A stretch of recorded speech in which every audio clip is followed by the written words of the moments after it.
तो फिल्म की शुरुआत में हम वॉयलेट को देखते हैं जिसको उसका हस्बैंड बुरी तरह टॉर्चर कर रहा था। और इन दोनों की बहस से पता चलता है कि ऐसा पहली मर्तबा नहीं हो रहा था और अब वॉयलेट तंग आ चुकी थी। उसका हस्बैंड भी उस पर अब गन ताने हुए था, तो वॉयलेट भी अपने पास छुपाई गन निकाल लेती है जिससे उसने अपने हस्बैंड को शूट किया या नहीं ये दिखाया नहीं जाता। और सीन कट होकर काफ़ी सालों बाद हमें दोबारा वॉयलेट को ही दिखाया जाता है जो अब पहले से काफ़ी स्ट्रॉन्ग नजर आ रही थी। अब उसका हस्बैंड भी उसके साथ नहीं था। अपने जॉब के तौर पर वो उन लड़कियों को थेरेपी देती है जो अपने हस्बैंड के टॉर्चर का शिकार रह चुकी हैं।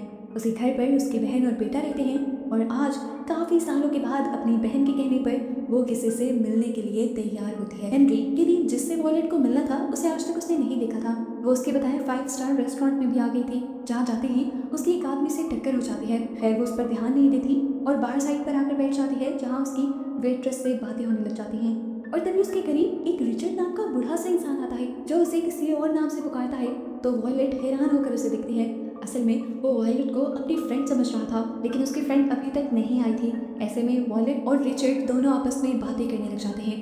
थोड़ी देर में रिचर्ड की दोस्त भी आ जाती है जिसे लेकर वो अपने टेबल पर चला जाता है और यहाँ वॉयलेट नोटिस करती है कि कोई उसके फोन पर ड्रॉप्स भेज रहा था। यानी वो बिना कॉन्टैक्ट नंबर के वॉयलेट को पिक्चर्स और मैसेजेस भेज रहा था। ड्रॉप्स वही इंसान भेज सकता था जो वॉयलेट के काफी करीब बैठा हो। वो इर्द गिर्द नजर दौड़ाती है तो सबके फोन उस जैसे थे, सभी फोन यूज कर रहे थे। वो ये पता नहीं चला पाती कि उसे ड्रॉप्स कौन भेज रहा है।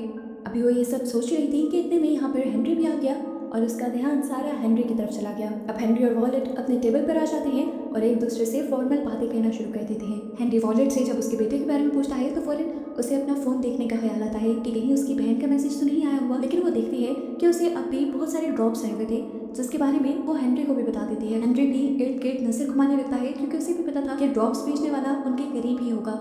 वॉलेट इन्हें इग्नोर करने लग जाती है लेकिन कुछ ही ड्रॉप्स के बाद अब वॉलेट को एक मैसेज आता है जिसे देखने पर वो एकदम से शॉक हो गई क्योंकि मैसेज में लिखा हुआ था चेक योर सिक्योरिटी कैमरा। वो जल्दी से अपने घर के सीसीटीवी कैमरास की फुटेज ऑन करती है तो दिख रही है कि उसके घर में कुछ नकाबपोश आ चुके थे। उसके हाथ में इस टाइम गन भी थी और ये देखकर वॉलेट के मुंह के सारे हवास उड़ जाते हैं। इससे पहले कि वो इस बारे में हेनरी को बता देती है एक नया मैसेज उसके पास आ जाता है जिसमें जो भी इंसान था वो इसे इस बारे में खामोश रहने को कह रहा था। घबराते हुए वॉलेट यहाँ से उठकर थोड़ी दूर जाती है और पुलिस को कॉल करने की कोशिश करती है तो उसे अगला मैसेज मिलता है कि तुम्हारा फोन मैंने क्लोन कर लिया है, अब जो भी तुम अपने फोन में कर रही हो मैं वो देख सकता हूँ और पुलिस को कॉल करने की कोशिश भी मत करना, नहीं तो अंजाम की जिम्मेदार तुम खुद होगी।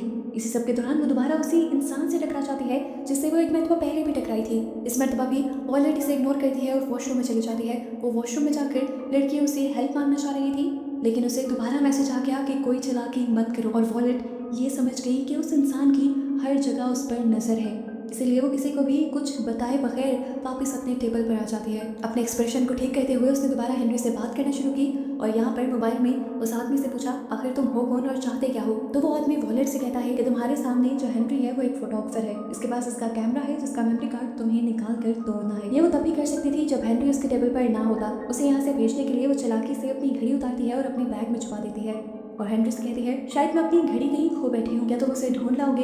हेनरी उसकी बात मानते हुए उसकी घड़ी को ढूंढने के लिए चला जाता है और इतने में वो हेनरी के बैग से हेनरी का कैमरा निकाल लेती है। इस कैमरा में मेयर की कुछ फोटोज और कुछ डॉक्यूमेंट्स थे, यानी मेयर की करप्शन के सबूत थे। जो भी था वॉलेट के जरिए वो यही सबूत मिटवाना चाह रहा था। वो मेमोरी कार्ड निकाल कर जल्दी से कैमरा वापस रख देती है और तभी हेनरी भी यहाँ आ जाता है। एक दो बातें करने के बाद वो दोबारा वॉशरूम जाती है और वहाँ जाकर वो उस कार्ड को तोड़ देती है और दोबारा उस आदमी को मैसेज करके कहती है मैंने तुम्हारा काम कर दिया है, अब तुम मेरे घर से अपने बंदों को बाहर निकालो। लेकिन वो आदमी कहता है तुम्हें किसने कहा कि काम पूरा हो गया है, अभी काम रहता है।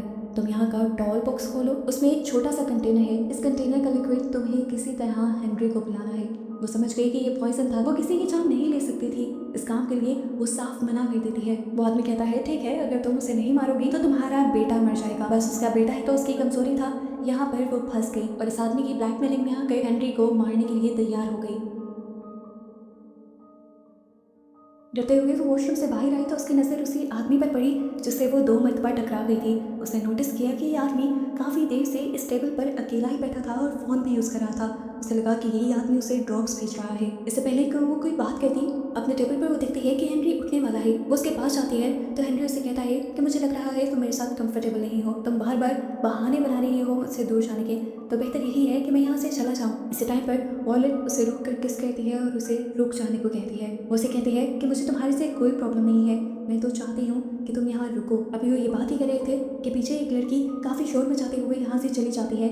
ये वही लड़की थी जो उस ओल्ड मैन रिचर्ड के पास आई थी, जिससे यहाँ आते ही वॉलेट ने काफ़ी बातें भी की थी। ये देखकर वॉलेट को बुरा लगता है और वो आंखों ही आंखों में उसे हौसला भी देती है। इसके बाद वॉलेट की नजर जाती है उस पियानो बजाने वाले आदमी की तरफ। उसके पास एक बोल भी रखा हुआ था जिसमें पैसे इकट्ठे हो रहे थे। ये देखते हुए उसके माइंड में एक आइडिया आया और उसने एक नोट निकाल कर अपनी लिपस्टिक से उसके ऊपर हेल्प मी लिखा। वो वेटर को बुला करके नोट उस पियानो वाले के पास तो भेज देती है, लेकिन वेटर वो नोट उस क्रिस्टल के बोल में रख चुका था। वॉलेट की नज़र लगातार उस बोल पर थी। उसे उम्मीद नहीं थी कि वो इस नोट को देख लेगा, लेकिन लकीली इस आदमी ने उस नोट को देख लिया। इस नोट को देखते हुए उसने किसी को कॉल भी की। वॉलेट को ये लगा था कि शायद उसने पुलिस को कॉल की। इतने में ही वेटर उनका भी खाना लेकर आ गए और वॉलेट को उस खाने के अंदर अपना ही दिया हुआ नोट नजर आया, जिसकी दूसरी तरफ उसी इंसान ने दोबारा वॉलेट को वार्निंग दी हुई थी। उसने पीछे मुड़कर देखा, क्या ये पियानो बजाने वाला ही उसे ब्लैकमेल कर रहा था? क्योंकि एक ड्रिंक पीने से वो आदमी वहीं पर गिर गया। जरूर ये उसी आदमी की चाल थी जो आदमी नहीं चाहता था कि कोई पुलिस यहाँ पर आए। वॉलेट ने बहुत बड़ी गलती कर दी थी अपनी तरफ से। उसने बहुत बड़ी चालाकी दिखाई थी। वो आदमी दोबारा वॉलेट को मैसेज करता है सिक्योरिटी कैमरास देखने का, और वॉलेट देखती है कि उसके बेटे और बहन को अब उस आदमी ने टॉर्चर करना शुरू कर दिया था। यहाँ तक कि उसके छोटे से बेटे को अकेले ही एक कमरे में लॉक भी कर दिया था। उसे दोबारा एक मैसेज आता है कि अगर ये सब कुछ ठीक करना चाहती हो तो अपना काम मुकम्मल करो। ये पढ़ते हुए वो हेनरी से कहती है, मैं तुम्हारे लिए कुछ पीने के लिए लेकर आती हूँ। वेट्रेस उसे ड्रिंक दे देती है और जैसे ही वो ड्रिंक में कुछ मिलाने वाली थी तो उसे फौरन ही दोबारा मैसेज आया कि ये काम तुमने अपनी टेबल पर बैठकर करना है। वो उन ड्रिंक्स को ले जाकर अपने टेबल पर रख देती है और फिलहाल हेनरी से बातें करना शुरू कर देती है। वो हेनरी से पूछती है कि आखिर तुमने मेरे अंदर ऐसा क्या देखा कि तुम मुझसे मिलने के लिए आ गए? तो हेनरी बताता है कि मैं ज़्यादा लोगों से मिलता जुलता नहीं और डेटिंग प्रोफाइल्स पर तो बिल्कुल भी नहीं जाता, क्योंकि वहाँ पर ज़्यादातर लोग अपने बारे में झूठ लिखते हैं। लेकिन उस दिन मैंने नोटिस किया कि तुमने अपने बारे में सब सच लिखा हुआ था। बस यही चीज़ मुझे अच्छी लग गई और मैं तुमसे मिलने के लिए आ गया। ये सुनकर वॉलेट को भी अच्छा लगा कि हेनरी उसकी सच्चाई के लिए यहाँ आया था। वो अपनी ज़िंदगी की बाकी हकीकत और पास्ट भी हेनरी को बताना शुरू कर देती है कि उसका हस्बैंड उसे बहुत ज़्यादा टॉर्चर किया करता था, वो भी उसके बेटे के सामने, और इस वजह से वो बिल्कुल टूट गई थी। हर बार टॉर्चर करने के बाद वो मुझसे माफ़ी मांग लिया करता था और ऐसे एक्ट करता था कि जैसे सारी चीज़ें नॉर्मल हो गई हैं। मुझे भी लगता था कि शायद वो दिल से माफ़ी मांगता है। मैं बार बार उसे माफ़ कर देती थी अपना घर बचाने के लिए, लेकिन ठीक कुछ भी होने वाला नहीं था। जब मुझे समझ आ गया तो मैं उस सब से बाहर निकल आई। ये सब बताते हुए वो बहुत ज़्यादा इमोशनल भी हो गई थी। यहाँ पर हेनरी उसे हौसला देता है और उसके मूड को ठीक करने के लिए कुछ चॉकलेट्स लेने के लिए जाता है, और पीछे से मौके का फ़ायदा उठाते हुए वॉयलेट उसकी ड्रिंक में 2-3 कतरे जहर के मिला देती है और आते ही उसे पीने के लिए दे देती है। हेनरी उसे पीने ही वाला था, लेकिन तभी वॉयलेट को समझ आ गया कि वो बहुत गलत कर रही है। वो उसे बता भी नहीं सकती थी, इसलिए उसने जानबूझकर वॉयलेट के ऊपर ड्रिंक गिरा दी, जिससे वो अपनी ड्रिंक जहर वाली पी नहीं पाया। अब ड्रिंक के गिरने की वजह से उसके कपड़े खराब हो गए थे। हेनरी साफ करने के लिए वॉशरूम में चला जाता है तो यहाँ पर वो आदमी दोबारा वॉयलेट को मैसेज करता है और कहता है कि तुम ज़्यादा चालाक बनने की कोशिश कर रही हो। ये देखकर वॉयलेट को बहुत ज़्यादा गुस्सा आ जाता है और उसे लगता है कि मैसेज उसी आदमी ने किया है जो उससे टकराया था। वो उससे बात करने जाने ही वाली थी कि तभी यहाँ पर उसकी पार्टनर आ गई। वो कंफ्यूज हो गई कि अगर वो किसी का सच में इंतजार कर रहा था तो उसे मैसेज करने वाला इंसान कौन था। वो अब वेट्रेस के पास चली जाती है। वेट्रेस उससे कहती है, मैं काफ़ी देर से नोटिस कर रही हूँ तुम घबराई हो। क्या तुम्हारा पार्टनर तुम्हें तंग कर रहा है? अगर ऐसी सिचुएशन है तो मैं तुम्हारी मदद कर सकती हूँ। यहाँ आए दिन ऐसी सिचुएशन बनती रहती है। लेकिन वॉलेट उसे कुछ नहीं कहती और कहती है कि हाँ सब ठीक है, हेनरी भी अच्छा है। अब वॉलेट इसी वेट्रेस से उस आदमी के बारे में पूछती है जिससे वो टकराई थी, तो वेट्रेस बताती है ये आदमी यहाँ पर आता ही रहता है, हमेशा वो सामने वाला टेबल बुक करता है, लेकिन आज उसे ये टेबल मिल गया। वॉलेट देखती है कि आज उस टेबल पर रिचर्ड बैठा था और ये देखकर उसका दिमाग घूमने लग जाता है। वो 2 ड्रिंक्स लेकर रिचर्ड के पास जाती है और उसे ड्रिंक ऑफर करती है, तो रिचर्ड यहाँ उसे कहता है नहीं वॉलेट, मैं ड्रिंक कर चुका हूँ। अपना नाम उसके मुंह से सुनते ही वॉयलेट का शक यकीन में बदल गया कि उसे ड्रॉप्स बेचने वाला कोई और नहीं बल्कि रिचर्ड ही है, क्योंकि जब से वो यहाँ आई थी उसने एक भी मर्तबा रिचर्ड को अपना नाम नहीं बताया था। वॉलेट उसी से पूछ लेती है कि तुम्हें मेरा नाम कैसे पता। ये सुनकर रिचर्ड हंसने लग जाता है और उसे अपने सामने वाली चेयर पर बैठने को कहता है और साथ ही ड्रिंक करने को भी कहता है। वॉलेट जानती थी कि वो उसकी किसी भी बात को इनकार नहीं कर सकती। ये पीने के बाद वो पूछती है कि आखिर तुम चाहते क्या हो? रिचर्ड कहता है बस मेरा आखिरी काम बचा है, वो तुम भी जानती हो, वो काम पूरा कर दो, मैं तुम्हें और तुम्हारे बेटे को आज़ाद कर दूंगा। वैसे तुम्हारी तारीफ करनी पड़ेगी, तुम हो बहुत चलाक। तुमने हेनरी को ड्रिंक पीने से भी बचा लिया, लेकिन तुम्हारी वजह से एक बहुत बड़ी गड़बड़ हो गई। वो बेचारा पियानो वाला बेकसूर ही मारा गया। चलो शुक्र है कि मैंने तुम्हारा वो नोट देख लिया, अगर मेरी नजर न पड़ती तो देखो हम मारे जाते। इन दोनों की इन्हीं बातों के दौरान यहाँ पर हेनरी भी आ जाता है, जो वॉलेट से पूछता है सब ठीक है ना? तो वॉलेट जवाब भी कहती है हाँ ये रिचर्ड है मेरा दोस्त। हेनरी और रिचर्ड एक दूसरे को हेलो कहते हैं, जिसके बाद वॉलेट हेनरी को एक ड्रिंक दे देती है, जिससे वॉलेट के कहने पर हेनरी पी लेता है यही खड़ा खड़ा। ये पिलाने के बाद वो हेनरी से कहती है आप अपने टेबल पर जाकर बैठे, मैं बस रिचर्ड से थोड़ी सी बात करके आती हूँ। अब वो कहती है चलो मेरे घर से अपने बंदे को निकालो। रिचर्ड ने भी देख लिया था कि वॉयलेट ने उसका काम पूरा कर दिया है, इसीलिए वो अपने बंदे को कॉल करके कहता है कि काम पूरा हो गया है। जिसके बाद वो भी आराम से अपना डिनर करने लग जाता है और वॉयलेट यहीं बैठी उसे डिनर करता देखती रहती है।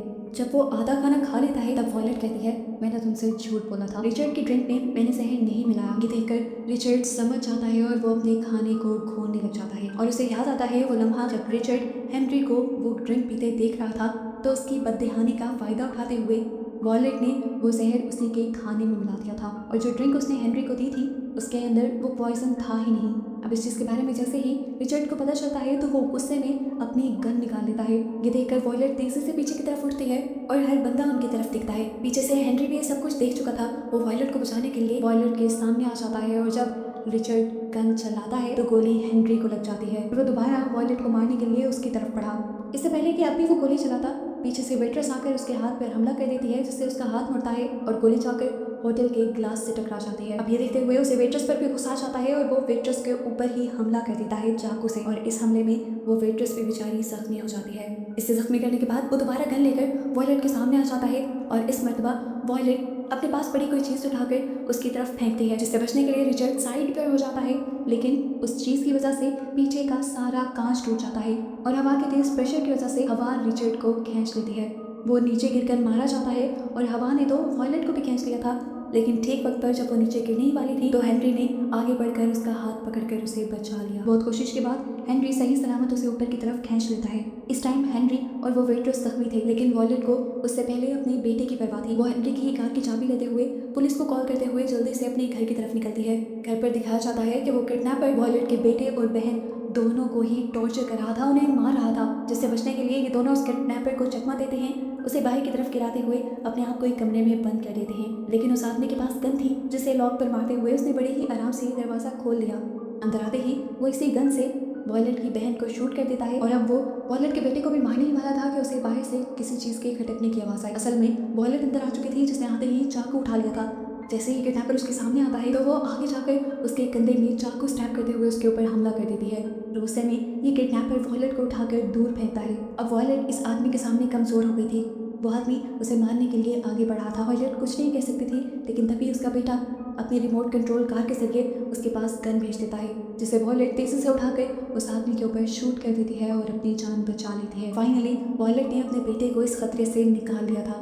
कुछ टाइम बाद का अब हमें सीन दिखाया जाता है जहाँ वॉयलेट हॉस्पिटल में खाना लेकर गई थी हेनरी के लिए और अपनी बहन के लिए। उसकी बहन भी बच गई थी क्योंकि गोली सिर्फ उसके बाजू को छूकर गुजरी थी और अब हेनरी भी काफ़ी आराम में था। उसने हेनरी के साथ फैमिली बनाने का भी फैसला कर लिया था और ये सब लोग खुश भी थे। और बस यही सब दिखाते हुए ये मूवी यहाँ ख़त्म हो जाती है।